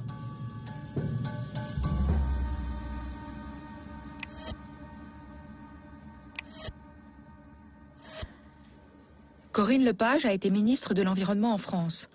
Sa responsabilité lui a permis d'avoir une vision éclairée des questions que pose le nucléaire. On est parti sur cette technologie en faisant un pari, c'est celui de savoir traiter les déchets. Ce pari, il a été lancé dans les années 70, nous sommes en 2010 bientôt, et le pari n'est pas gagné 40 ans plus tard. On n'a pas trouvé de solution pour les déchets. Le traitement des déchets, cela pourrait être effectivement la réutilisation massive du déchet nucléaire, ce n'est pas le cas avec le MOX, ou ça pourrait être un instrument permettant d'incinérer les déchets nucléaires, ça n'existe pas. Et donc pour l'instant on est collé avec ça. Alors, c'est pour ça que ce n'est pas une filière durable, au sens auquel on entend aujourd'hui les filières durables. Et en ce qui concerne le nucléaire, il y a une religion, je dirais en France, partagée par l'essentiel de la classe politique de droite et de gauche. Et aujourd'hui alimentée par la question du changement climatique sur le fait que le nucléaire va nous sauver. Donc c'est quasiment religieux, vous voyez, et donc c'est très très difficile, même sans, encore une fois, moi je ne fais pas partie des antinucléaires de base. Je ne suis pas a priori contre la technologie nucléaire, je pense qu'elle pose beaucoup de problèmes. Je ne suis pas sûre qu'elle soit économiquement rentable. Mais ce dont je suis sûre, c'est qu'elle est à l'origine de beaucoup des maux MAUX de la société française, du fait de l'opacité du secret dans lequel le système s'est enferré, qui a débordé sur plein d'autres choses, parce qu'il fallait cacher le fait que c'était fait pour le nucléaire. Et deuxièmement, c'est à l'origine d'une partie de nos difficultés économiques actuelles, dans la mesure où le fait que nous ayons tout misé sur le nucléaire a fait qu'on n'a pas développé les énergies renouvelables, l'efficacité énergétique, les nouveaux matériaux, etc., et que notre industrie est en retard. Même si le choix du nucléaire est remis en cause, il échappe aux populations. Il lui a été imposé depuis ses débuts. Mais qui décide vraiment de ces orientations qui entraînent tout un pays pour des décennies? Qui détient le pouvoir nucléaire en France? Michael Schneider est analyste international sur les questions d'énergie et de nucléaire. La politique énergétique en France est inventée et développée sous la responsabilité du corps des mines et non pas des politiques. Le corps des mines, c'est quoi? C'est l'élite de l'élite du système français des écoles d'ingénieurs. C'est-à-dire c'est la première douzaine qui sort de l'école polytechnique, plus une star de l'école normale supérieure ou d'autres écoles, mais moins de 20 par an. Et ces gens-là occupent l'ensemble des postes qui sont importants pour la mise en place de la politique énergétique. C'est-à-dire les directions au niveau des ministères clés, c'est-à-dire l'industrie, la recherche, l'environnement, mais aussi au niveau politique, c'est-à-dire Premier ministre, présidence de la République, et puis il y a le secteur industriel, c'est-à-dire le patron ou la patronne aujourd'hui d'Areva, bien entendu, le CEA, les postes importants au niveau d'EDF, et ce sont des postes qui appartiennent, si j'ose dire, au corps des mines. Les politiques ne s'intéressent absolument pas à ce secteur, c'est-à-dire il est laissé au corps des mines. Et donc la formation, si j'ose dire, des politiques aux questions énergétiques est une catastrophe. Le débat de la présidentielle entre Ségolène Royal et M. Sarkozy a été un exemple vraiment phénoménal de cette problématique. C'est-à-dire il y a deux personnes qui sont candidats à la plus haute fonction de l'État qui discutent d'un sujet dont ils n'ont pas la moindre idée conceptuelle. Ça montre à quel point la politique a complètement abandonné l'ensemble du secteur énergétique à un groupe de technocrates, et ça, ce n'est pas la démocratie. Est-ce que vous confirmez le choix nucléaire? Savez-vous quelle est la part du nucléaire dans la consommation d'électricité en France? Oui, mais est-ce que vous le confirmez, le choix? Quelle est cette part? Nous avons, madame, grâce au nucléaire, une indépendance sur l'électricité de la Donc France vous à hauteur de la moitié. Vous défendez le nucléaire, mais vous ignorez la part du nucléaire. Alors non, de combien nous avons la moitié de notre électricité qui est d'origine nucléaire. Non. 17% non, ce n'est seulement. pas exact. 17% ce n'est pas exact, seulement madame. de l'électricité est d'origine nucléaire. Non, madame, ce n'est pas exact. Est-ce qu'on continue le choix du nucléaire ou est-ce qu'on l'arrête? Du jour au lendemain, on ne va pas fermer les centrales nucléaires. Donc vous confirmez EPR? En revanche, non, je suspends l'EPR dès que je suis élu. C'est-à-dire vous suspendez les nouvelles centrales, c'est-à-dire que vous prolongez les vieilles. L'EPR n'est pas une nouvelle, n'est pas une centrale. Bien sûr. Mais vous mélangez tout. L'EPR est un prototype. Non. L'EPR est le prototype de quelle génération? Ce n'est pas un prototype, c'est la 4e génération. Non, c'est la 3e génération. Nous venons de le vendre à la Finlande, madame. Il faut que les Français comprennent. Il faut que les Français comprennent. Il faut que les Français comprennent, mais personne ne leur explique. On fait croire aux populations depuis le début que le nucléaire, c'est trop compliqué et qu'il vaut mieux faire confiance aux ingénieurs. Renaud, à bord de Châtillon, est l'un des rares ingénieurs du corps des mines à accepter de parler. Ce système, c'est un peu, il n'y a qu'une seule tête. C'est-à-dire, voilà, une fois qu'un corps a décidé de faire quelque chose, finalement, on s'aperçoit que le pouvoir politique le suit. C'est le système français. C'était le système des corps qui s'apparente à une aristocratie républicaine. Simplement, quand on dit aristocratie, c'est pas très démocratie. Voilà. Maintenant, qu'est-ce qui fait la richesse des sociétés? C'est l'innovation. C'est-à-dire, qui aurait prévu il y a 20 ans que Google existerait? Qui aurait prévu il y a 30 ans qu'Internet existerait? Donc c'est ça qui fait la richesse des sociétés de demain. Or, les corps ont du mal à développer des innovateurs en leur sein. Alors la richesse d'une société, c'est l'innovation. Et l'innovation, à mon sens, suppose un lien extrêmement étroit avec la démocratie. C'est-à-dire que vous ne faites pas une innovation contre la population, vous faites une innovation pour la population. Et la population doit accepter votre innovation. Si vous voulez, le nucléaire, par la puissance importante qu'il recèle, peut avoir tendance à se dire, bah, finalement, non, je ne veux pas m'encombrer avec les démocraties, j'ai un accès direct au pouvoir politique, tout ça c'est du temps perdu, il faut avancer. Mais finalement, on s'aperçoit qu'il faut avancer, il n'avance pas. Actuellement, y a-t-il des exemples de redémarrage du nucléaire dans le monde? Pas vraiment, par rapport à ce que ça pourrait être. Elle a une chance incroyable, cette industrie. Attendez, prix du pétrole en forte hausse, problème d'effet de serre. Donc cette industrie, elle a, je dirais, plus qu'un boulevard devant elle. C'est une autoroute à 15 voies qu'elle a devant elle. Simplement, elle doit résoudre trois problèmes. La sécurité, la démocratie et les déchets. L'histoire montre que les populations ont été systématiquement désinformées. Dans tous les pays nucléarisés, le secret qui entoure le nucléaire a soulevé des vagues de contestation. Les mouvements d'opposition ont réclamé plus de démocratie. Après des décennies de confrontation à travers le monde, certains États comme l'Allemagne, la Belgique et l'Italie ont décidé de tenir compte de la volonté de leur population. Ils ont déclenché de grands débats qui ont abouti à la sortie du nucléaire. Le 14 juin 2000, le chancelier allemand Gerhard Schröder fait une annonce qui marquera l'histoire. Le pays va progressivement arrêter sa production d'électricité nucléaire. Wir haben uns darauf geeinigt, dass rund 2500 Terawatt aus den verbleibenden Kernkraftwerken produziert werden. Ich will nicht herumreden, das entspricht einer Laufzeit von 32 Jahren. Das liegt also oberhalb dessen, was die Bundesregierung bereit war, zunächst zuzugestehen. Aber wie das in Verhandlungen so ist, muss man sich aufeinander zubewegen. Das liegt unterhalb dessen, was die Wünsche der Industrie waren. Aber ich halte das für einen außerordentlich vernünftigen Kompromiss. Gute Nacht. La décision d'arrêter le nucléaire en Allemagne ne résout pas pour autant le problème des déchets qu'ils ont produits. D'énormes quantités de combustible irradié ont été envoyées en France pour y être retraités. Et les Allemands doivent aujourd'hui récupérer les résidus du retraitement, des déchets vitrifiés de très haute activité. Chaque année, un convoi part de France et conduit ces containers de déchets vers le site de Gorleben.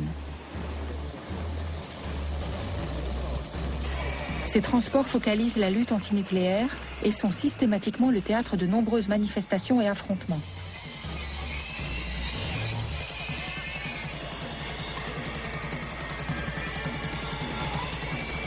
Certains trains ont dû être protégés par plus de 15 000 policiers. Ces manifestations très spectaculaires sont en fait le reflet des inquiétudes de la population face au nucléaire. La décision d'arrêter le nucléaire en Allemagne est fragile et risque d'être remise en cause à chaque grande élection. La peur que créent les déchets radioactifs pèse lourd. L'industrie nucléaire doit proposer une solution pour regagner la confiance des populations.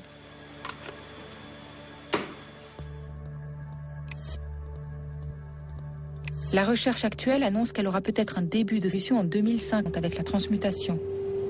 En attendant, la proposition la plus moderne est de les enfouir sous terre.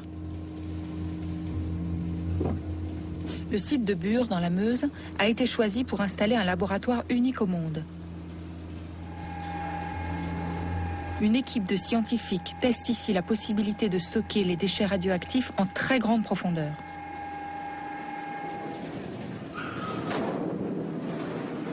Voilà, on y va. C'est parti. Voilà, donc on va descendre à 490 mètres. C'est au milieu de la couche d'argile que l'on étudie. Cette couche d'argile se situe entre moins 422 et moins 552 mètres.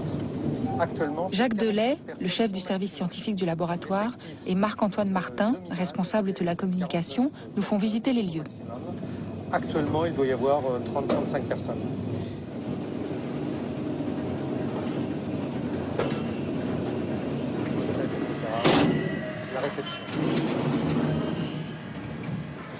Aucun déchet radioactif ne sera gardé dans le laboratoire de Bure. Ce n'est qu'un site expérimental. Si les recherches sont concluantes, un vrai site de stockage définitif sera creusé dans les environs.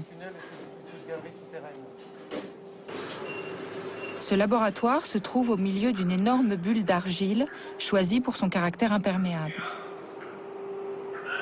On va installer dans cette couche géologique les déchets nucléaires. Donc on va stocker les déchets nucléaires de haute activité vie longue et de moyenne activité vie longue. Donc des déchets fortement radioactifs? Les déchets les plus radioactifs. Alors ce que l'on étudie ici, ce sont en fait les propriétés de confinement de la roche, pour confiner sur de très longues périodes, dizaines de milliers, centaines de milliers d'années, la radioactivité. Pourquoi? Parce que ces déchets sont dangereux? Ce sont évidemment des déchets très dangereux. Et au bout de certain nombre de milliers d'années, les colis de déchets seront soumis à une dégradation. Et donc il faut que la roche assure un confinement de tous les produits radioactifs de façon à ce qu'ils restent confinés le temps de la décroissance radioactive.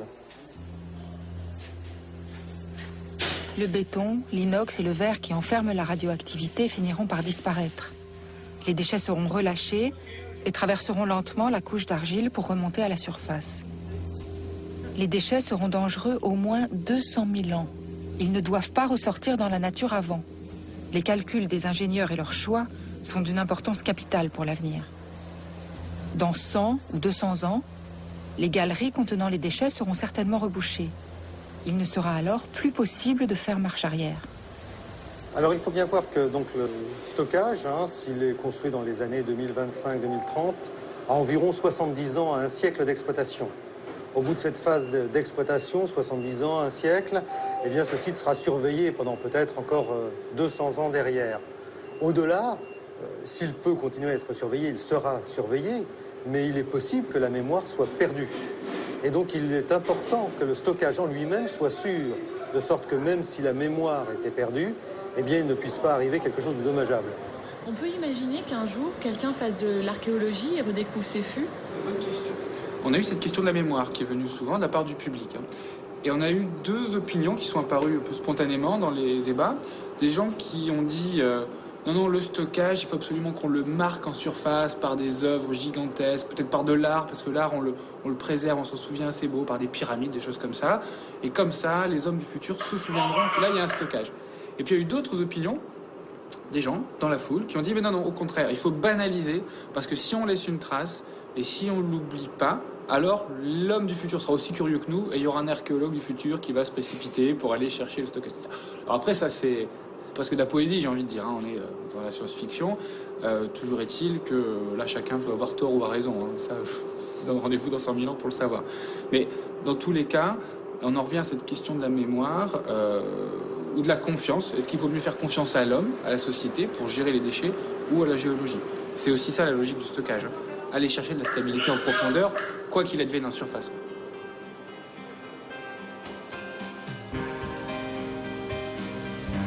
À quoi ressemblera ce paysage dans 200 000 ans? Y aura-t-il une ville, une mer de glace, un océan ou un champ de fleurs comme aujourd'hui? Le nucléaire est la seule activité humaine qui nous demande de nous projeter sur de telles durées. 200 000 ans. Ce sont plus de 6 000 générations qu'il faut mettre à l'abri de nos activités actuelles. Les ingénieurs ont l'air sûrs d'eux, mais leur responsabilité est énorme. 6 000 générations à qui ils ont le devoir de garantir la sécurité. Pouvons-nous leur faire confiance? Bernard Bigot est haut-commissaire à l'énergie atomique en France. Il est conseiller scientifique et technique du président de la République et du gouvernement. Lorsque les constructeurs de cathédrales ont empilé les premières pierres pour construire les édifices que nous bénéficions aujourd'hui, ils n'ont pas construit la cathédrale pour qu'effectivement, à la fin de leur vie, ils la voient réduite en poussière. Ils avaient confiance dans la qualité des matériaux qu'ils utilisaient et la capacité que ceux-ci traversent le temps. Eh bien, c'est la même chose sur les déchets nucléaires. À l'échelle de temps humaine, on est capable de prendre des dispositions qui garantissent sur le très long terme le parfait confinement et la parfaite gestion des déchets nucléaires. Comment est-ce que vous pouvez être aussi sûr de ça? Lorsqu'on traite les déchets nucléaires, il y a un mot qui pour moi est extrêmement important, c'est confiance. Si on ne fait confiance à rien, ni aux lois de la physique, ni, entre guillemets, au sens de la responsabilité des décideurs politiques, des scientifiques, des industriels, il est clair qu'il n'y a rien de possible. Si vous ne faites pas confiance à d'autres qui ont des responsabilités disjointes des vôtres et qui pourtant peuvent être amenés à prendre ces décisions qui peuvent avoir un impact sur votre propre environnement, sur les propres conditions de vie, il n'y a rien qui se passe. Écrire l'avenir s'impose de faire confiance.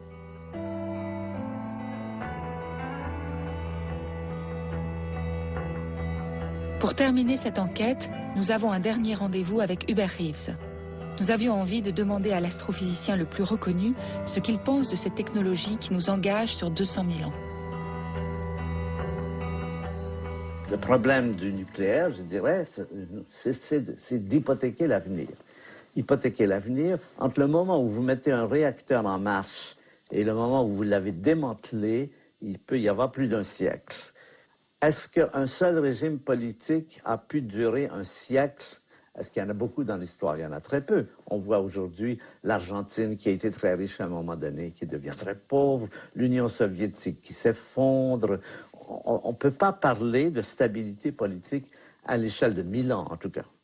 Imaginez que les Égyptiens avaient fait stocker du nucléaire. Aujourd'hui, vous voyez qui s'en occuperait.